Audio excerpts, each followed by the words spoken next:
ಜಾನುವಾರುಗಳನ್ನು ತಮ್ಮ ಕುಟುಂಬದ ಸದಸ್ಯರಂತೆ ಪರಿಗಣಿಸಿ ಗೌರವಿಸುವ ಕರ್ನಾಟಕದ ಗ್ರಾಮೀಣ ಸಂಸ್ಕೃತಿಯ ಹೆಗ್ಗಳಿಕೆಯಾಗಿರುವ ಕಾರಹುಣ್ಣಿಮೆ ಹಬ್ಬವನ್ನು ಬಳ್ಳಾರಿ ಜಿಲ್ಲೆಯ ಸಿರುವಾರ ಗ್ರಾಮದಲ್ಲಿ ನಿನ್ನೆ ಸಂಭ್ರಮದಿಂದ ಆಚರಿಸಲಾಯಿತು. ಹಬ್ಬದ ಹಿನ್ನೆಲೆಯಲ್ಲಿ ಗ್ರಾಮದ ಎಲ್ಲ ಎತ್ತುಗಳನ್ನು ಒಂದೆಡೆ ಸೇರಿಸಿ ಸಾಂಪ್ರದಾಯಿಕ ವಿಧಿವಿಧಾನಗಳನ್ನು ಆಚರಿಸಲಾಯಿತು. ಊರಿನ ಹೆಬ್ಬಾಗಿಲ ಬಳಿ ಮೊದಲು ಬರುವ ಎತ್ತುಗಳಿಗೆ ವಿಶೇಷವಾಗಿ ಸಿಂಗರಿಸಿ ಜನಪದ ಕಲಾ ತಂಡಗಳೊಂದಿಗೆ ಊರಿನ ಮಾರ್ಗಗಳಲ್ಲಿ ಮೆರವಣಿಗೆ ನಡೆಸುವುದು ಈ ಹಬ್ಬದ ವಿಶೇಷವಾಗಿದೆ. ಕಾರಹುಣ್ಣಿಮೆ ಕೇವಲ ಹಬ್ಬವಲ್ಲ, ಇದು ಮನುಷ್ಯ ಮತ್ತು ಪ್ರಕೃತಿಯ ನಡುವಿನ ಅವಿನಾಭಾವ ಸಂಬಂಧದ ಸಂಕೇತವಾಗಿದೆ. ಭೂಮಿ, ನೀರು, ಜಾನುವಾರು ಮತ್ತು ಕೃಷಿಗೆ ಕೃತಜ್ಞತೆ ಸಲ್ಲಿಸುವ ಈ ಹಬ್ಬ ಕರ್ನಾಟಕದ ಗ್ರಾಮೀಣ ಜೀವನದ ಶ್ರೀಮಂತ ಸಂಸ್ಕೃತಿಯನ್ನು ಪ್ರತಿಬಿಂಬಿಸುತ್ತದೆ.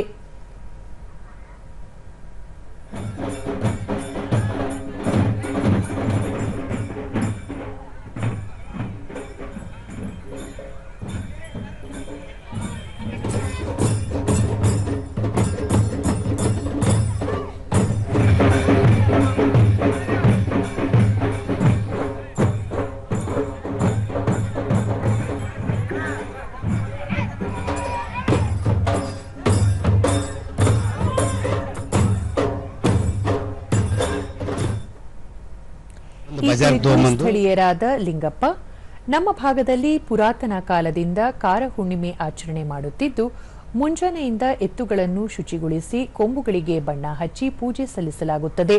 ಸಂಜೆ ಊರಿನ ಮುಖಂಡರು ಸೇರಿ ಎತ್ತುಗಳನ್ನು ಕರಿಹರಿಸಲಾಗುತ್ತದೆ. ಬಳಿಕ ರಾತ್ರಿ ಮೆರವಣಿಗೆ ನಡೆಸಲಾಗುತ್ತದೆ ಎಂದರು.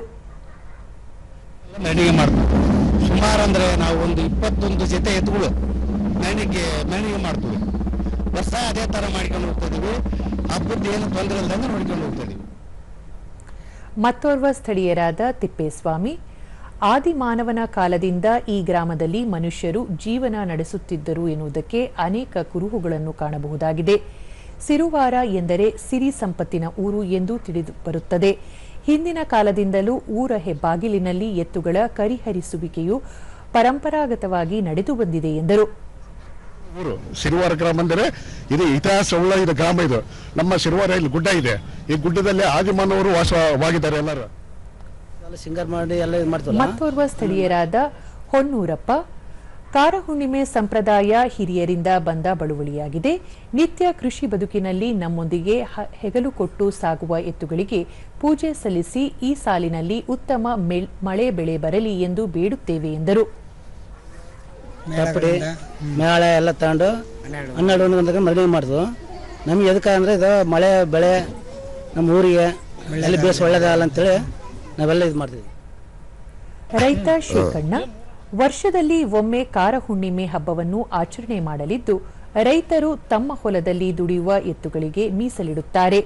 ಇಡೀ ದಿನ ಎತ್ತುಗಳನ್ನು ಸಿಂಗರಿಸಿ ಪೂಜಿಸುವ ಸಂಪ್ರದಾಯವಿದೆ ಎಂದರು.